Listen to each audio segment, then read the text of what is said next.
So you want to learn how to meditate.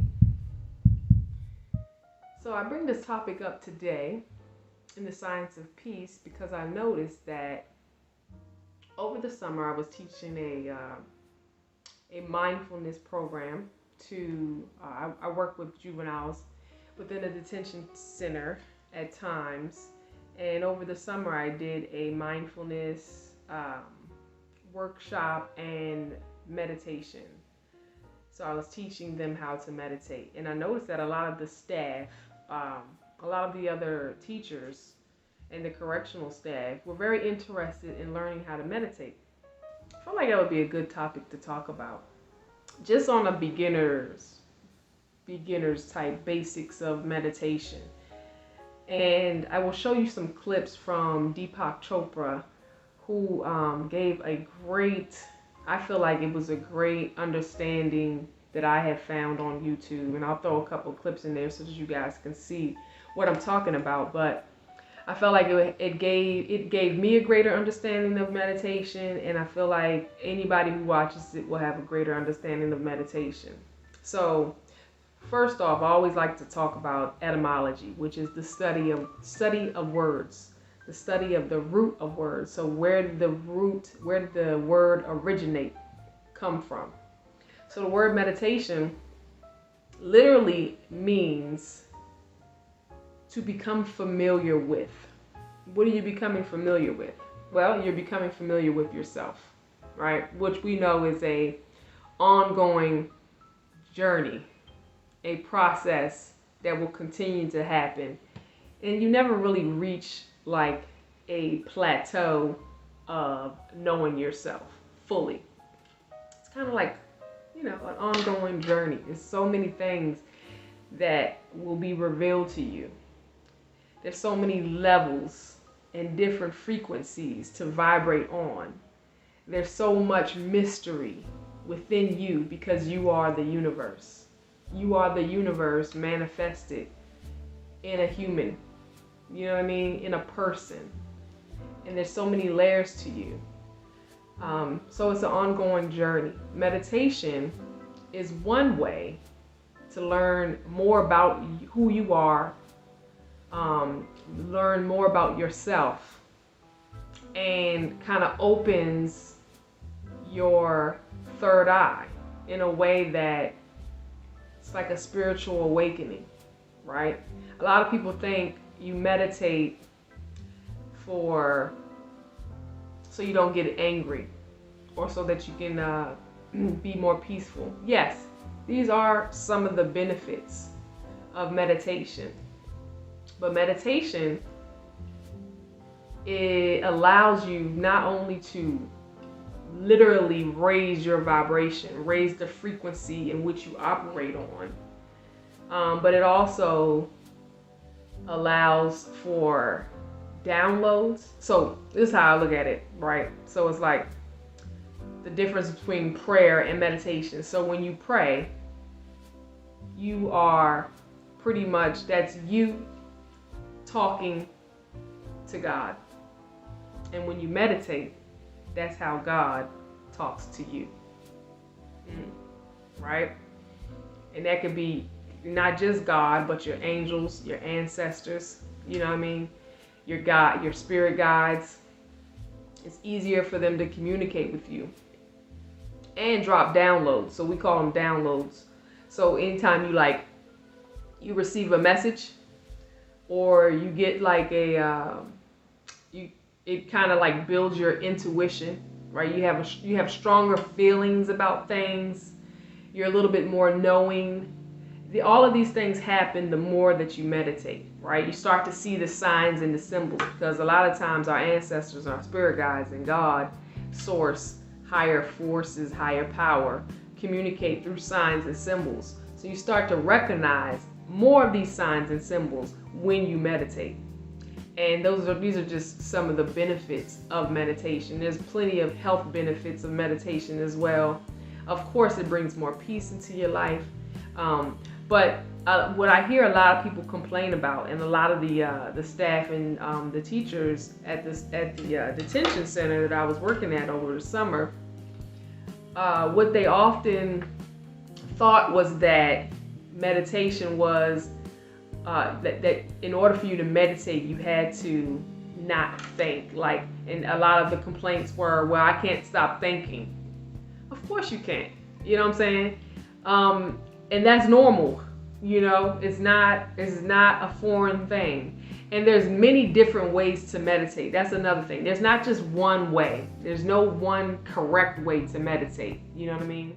So for meditation, the first thing is the posture. You may sit in any posture. The posture must be very comfortable and stable. We can meditate either on a floor or on a chair. We can meditate in any place, wherever we feel comfortable.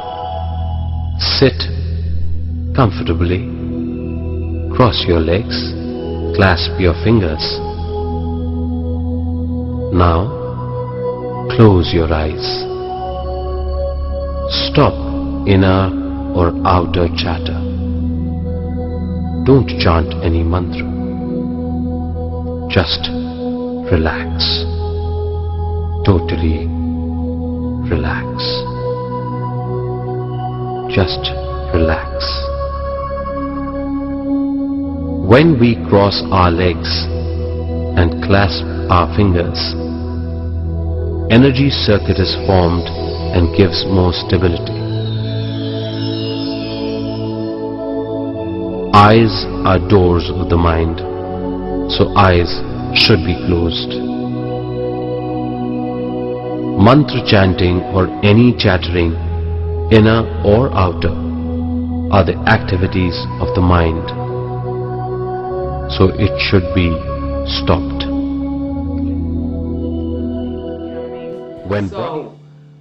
When you do meditate, this is the way I look at it, is that meditation is not so much about stopping your thoughts as it is about learning to observe your thoughts, right? And I don't even want to say your thoughts, because really they're not your thoughts. We have so many thoughts that happen throughout the day. They're not all necessarily yours, right? And so when you're able to be still and become more familiar with yourself, you're able to then give yourself some space, right? Because through meditation, you're going to be still, right? Peace, be still. And within that stillness, you start to see how your mind works, how the mind works. What thoughts are popping up for you? Like, are you anxious about making your coffee, getting to work on time? Did you remember to turn off the stove? Did you blah, blah, blah, blah, blah? All these thoughts come in your mind, racing, racing, racing. So it's not necessarily about, let me stop all these thoughts so I can have some peace and be still, but really learning how to disconnect, right? Unplug from the matrix, right? Because these thoughts, these are programs that are like running, computer programs, running. And a lot of times we can get confused and think that we are the ones that think all of these things when we're not, because a lot of us have negative thoughts, which is normal because of us being humans. We have this natural mechanism that's built within us called a negativity bias, which has been used as we evolve as humans as a way to protect us, right? As a way of survival, the negativity bias. Basically being able to see all the negative things more than you see the positive things, because that will keep you safe. Back in the day, if you were a hunter, you wanted to be aware of your environment. You wanted to make sure that if that bush was shaking, or if you saw something run past, like all these negative things, you wanted to be able to point them out so that you would not get attacked by a lion, you know what I'm saying, or whatever was in that, whatever predator was around. So naturally, you focused on what was negative more than what you did positive, because the focusing on the negative kept you alive, kept you safe. That's still part of us. It's still within us as humans, and we are evolving to higher frequencies. We don't necessarily need that as much as we did back in the day, but this is all part of the process of our human evolution. So it's not something negative, you know what I'm saying? Even though it's a negativity bias, but it's actually here to protect us. So naturally, as humans today, we see and we focus on the negative more than we do the positive. And that's the reason, because of the negativity bias. So when you are in meditation, there may be negative thoughts that come up. I mean, we think negative thoughts all day long, right? Some people call them ants. They say stomp on those ants. Ants, A-N-T-S, meaning automatic negative thoughts, right? So in meditation, that those things are still going to happen. But what I want you to notice the most is that if you can sit back, be still, and observe the thoughts, right, as they come up for you. And some may be negative, some may be positive. But if you can observe those thoughts, then that lets you know that they're not your thoughts. How could they be yours if you're observing them? Meaning, now who's the observer and who's doing the thinking here, right? That's one of the aha moments that you may have within meditation. And so if you can observe the thoughts now, when you become the observer, what you have now done is connected to source, meaning God, right? Because that's who you really are anyway, right? And so ye are gods. Jesus said that within the Bible. That's what he was trying to get us to understand, was that we are a fractal of God. And when you meditate and be still and disconnect, unplug from the matrix, from this program of being human, you connect back to the observer, which is source, which is God, Allah, etc., right? And so when you do that, now you can observe some of these thoughts that have been running, you know, like clockwork, and you start to not take them on in such a personal way that you may have before. And now that puts you in your power place, because you realize, like, you can actually see that thought and keep that thought moving, because that's not something that you want. If it's a negative thought, you know, you can observe that thought. Maybe it's, oh, I shouldn't have ate that pizza last night. Now I feel fat and yucky, right? You observe that thought, but you don't own it and you don't take it on. You don't take it personal. But what you can do is, okay, I see that thought, and you just let it float on by. You know what I'm saying? Like you were in a river and you want to let that flow, because it's not yours and you don't have to take it. So being able to now, whatever other thoughts come up, just being able to observe it. Don't try to control it, you know, don't try to force it, because we know that what you resist persists. So the more that you try to, so the more that you try to force or fix or control, then the more you get sucked back into the matrix or the programs or the humanness, right? So when you meditate, this is a way for you to come back to source, come back home, come back to God, right? And that's why you are the temple. You know what I'm saying? You are the temple. We have temples, not only in reference to what's on the sides of our head, but you are the temple as in the church, right? And so you never really had to go anywhere to go to church. You are the church. You never had to go anywhere to go to the temple, because you are the temple. You're a traveling temple, a traveling church. And whenever you want to go there, guess what? You can go there. It doesn't require a middleman or anyone. All it needs to be is you and God. And you can do this anywhere. That's the great thing about meditation. Guess what? It's free. You don't have to pay no one. You don't have to, donate, give tithes, You can literally be in a room full of chaos and go within. Go within the temple. You don't have to just go to church on Sunday. You can go to your church every day. And at least that's what I do. That's my goal. That's what I have been practicing. And it is a practice. The more you do it, the more it becomes a habit, So from what I have learned, the best times to meditate are in the morning when you first awake and at nighttime before you go to sleep.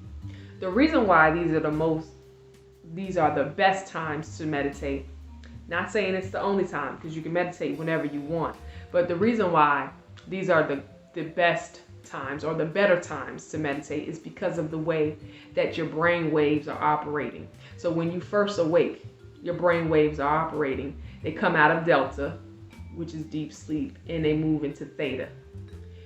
Once your brain waves are in theta, that's an in-between stage of wake and sleep. And you're more receptive. Your subconscious mind is open. You're more receptive. And so it's a better time to meditate because now you can really receive the full benefits and the downloads right into the subconscious mind. And we know that the subconscious mind is super powerful. And then right before bed, okay, what's going on with your brain waves then? Your brain waves are coming back down to theta because it's getting ready to go to delta, which is deep sleep. So these are like prime times to meditate, to get the full benefits. But like I said, you can meditate whenever you want, it doesn't matter. So another thing that I wanted to bring up with meditation is that when you meditate, this is a way for you to receive cosmic energy. So I said cosmic energy, meaning cosmic, cosmos, meaning sun, moon, planets, right? Stars, the galaxy, all this is the cosmos. Why do you receive cosmic energy? Because when you meditate, literally, those downloads that you receive, they're downloads of cosmic energy. And literally the first, now see, when I show you the video of Deepak Chopra, who's going to be speaking in the video of the meditation, you will see they're going to give an animation of what happens. This happened to me before I knew what it was. I was just meditating, right? And the first time it happened to me, I will say I was a little spooked. But it's nothing to be spooked about. I don't want you to be afraid because this is what all it is that cosmic energy. Think of like a beam of light or beam of energy. Literally, spiritually, you can feel it. Like to me, when I first experienced it, it felt like I can't explain it with words, but it felt like this sound that came, a wave of energy that came over me that was like, whoa, right? And it kind of just, whoa. It whooped me, for lack of better, like, you know what I'm saying? Like, lack of better words. But it wasn't like a negative feeling or anything like that, but it's just more of like an energetic feeling of light. And it actually feels good, you know what I'm saying? And like, it feels like, oh man, you can get into it. And so when I first experienced it coming over the crown chakra, I didn't know what it was, but I knew that I was safe. But it was just like, yo, what is this? You know what I mean? And I felt this whoop come over me, and it kind of held me still. Right, so it was like it was like my head felt like, it kind of felt like it couldn't move. But if I wanted to get out of it, I could. It wasn't like it was holding me down or anything like that. But it was like, it wants me to be still, more still than what I was. And it was like keeping all of this still. And then I felt the energy. And the more that you sit in it, it's like the bigger the energy gets. You know what I'm saying? And so what I later found out through this video is that is like a cosmic energy channel. In this state, we will be under the shower of cosmic energy. The more meditation one does, the more will be the cosmic energy one receives.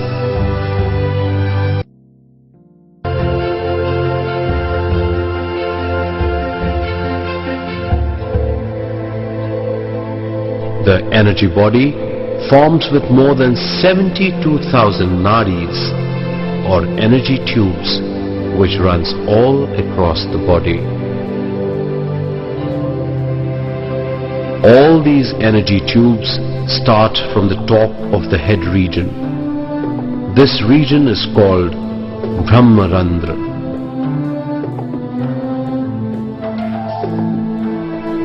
These nadis spread throughout the body like roots and shoots of a plant.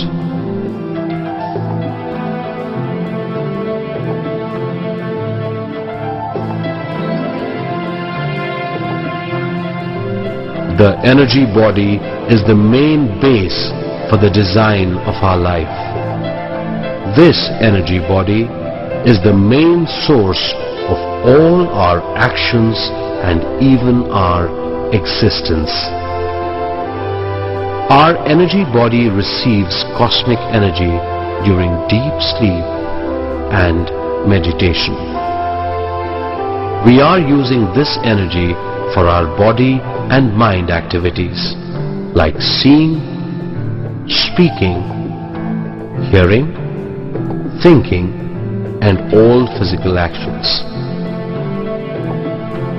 All these functions are totally based on the incoming cosmic energy. Right. And that cosmic energy will run through your whole body, and it's kind of like a healing energy. You know, it's healing, it's like information, you know. And what I mean by information is that sometimes you can go into a meditation with an intent because you want an answer to something. Because like I said, prayer is when you talk to God. Meditation is when God talks to you. So when you want answers, you can go within the meditation and ask. Now, some people do actually hear, you know, and you hear it kind of like in your own voice, you know, so it's not like a figure that comes and's talking to you. Although, depending on, you know, how you vibrate, some people do hear different languages because it could be your ancestors. Some, you know, it just depends on how you're wired. I don't hear those. I don't hear it like that. For me, sometimes it could be a word, but then that happens sometimes. But more for me, it's more of an intense intuition or feeling that I get, and also like after the meditation, it doesn't always happen right away, but it could be, I could be driving and I can see a sign or a symbol, you know, like a bluebird or a red robin will fly across, and I'll go look up the meaning, spiritual meaning of red robin, spiritual meaning of blue jay. And it could be the answer to the question that I was seeking or something like that. You know what I'm saying? But the more and more that you meditate, the more and more that you become aware. And that's the purpose. It's not necessarily for you to just stop thinking, you know, because thoughts are going to come. But it's more so of you being able to observe the thought and not connect so much to the thought, and then being able to raise your vibration. Because even if you just meditate for 1 minute, you have already raised your vibration. You know, and the longer you meditate, of course, the higher your vibration will be. But it does not require you to to escape away to a cave in the mountains and become a monk, right? Like, of course, there are monks that do that, but that's what they came to do. If you were gonna be a monk, you would be a monk. You know what I mean? So everybody has their roles, everybody has their purpose. So like you don't have to do it the way that you may see in some of these movies or etc. And you can, the everyday average human, you know, this is a free tool that was given to you and you can use it whenever you want, and you don't have to be great, you know, you don't need extensive training. Like simply being able to be still and observe. Some people can do walking meditations, they prefer that. Me and my partner actually have a meditation room. We prefer to go within the meditation room. You know, we have our altar, and that's what I wanted to bring up too. You can have all of these things you can burn incense, candles, you know, flowers, altars, meditation rooms, pyramids. You can have all of these things, crystals and all of that, but you can also have none of it. It doesn't matter.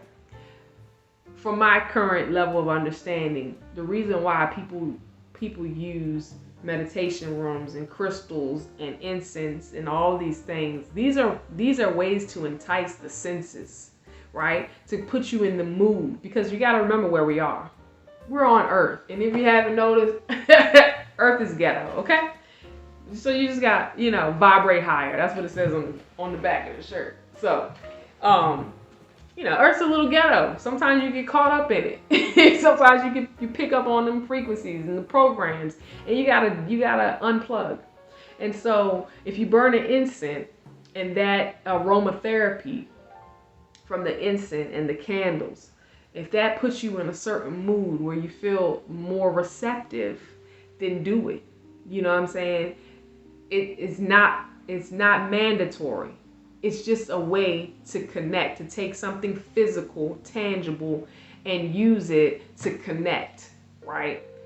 And the same thing with having an altar, right? And some people have an altar, and which they give thanks to their ancestors and remember their ancestors. These are just ways, physical ways for us to connect back to source, back to God. So because of course we get caught up on planet Earth, you know. So these things are not necessary because everything you need is already within you, you know.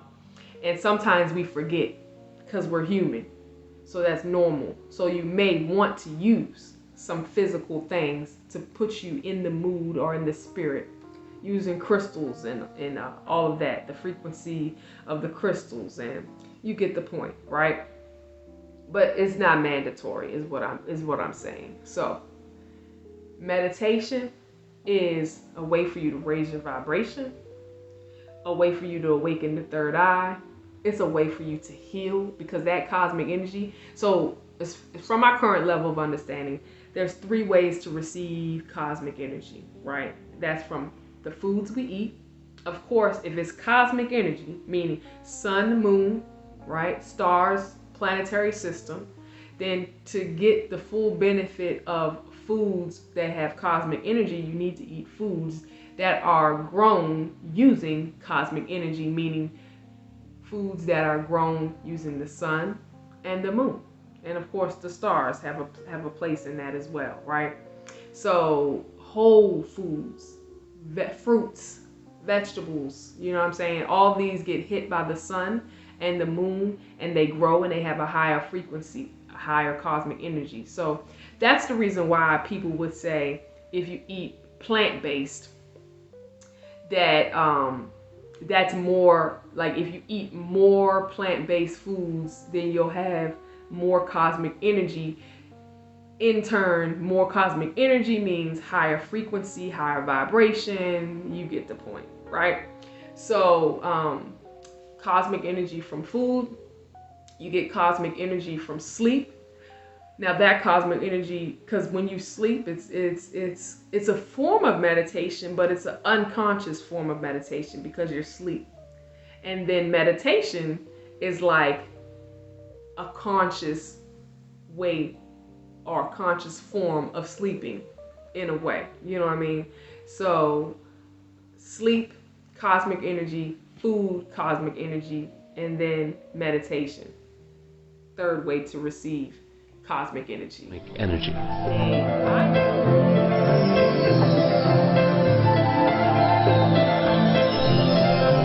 The inflow of cosmic energy is purely based on our thoughts.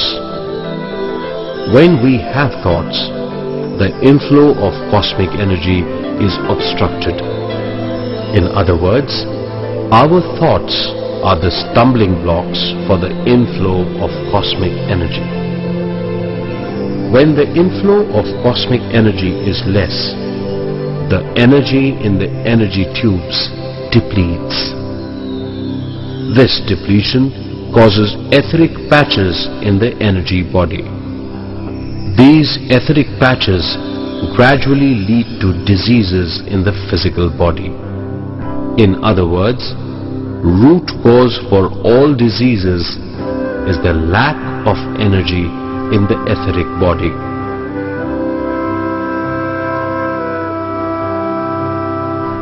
In meditation, we get abundant cosmic energy. It flows through all our energy tubes of the energy body. When cosmic energy is passing through energy tubes, because of its heavy flow, it cleanses all etheric patches. When etheric patches are cleansed, we come out of all our illnesses.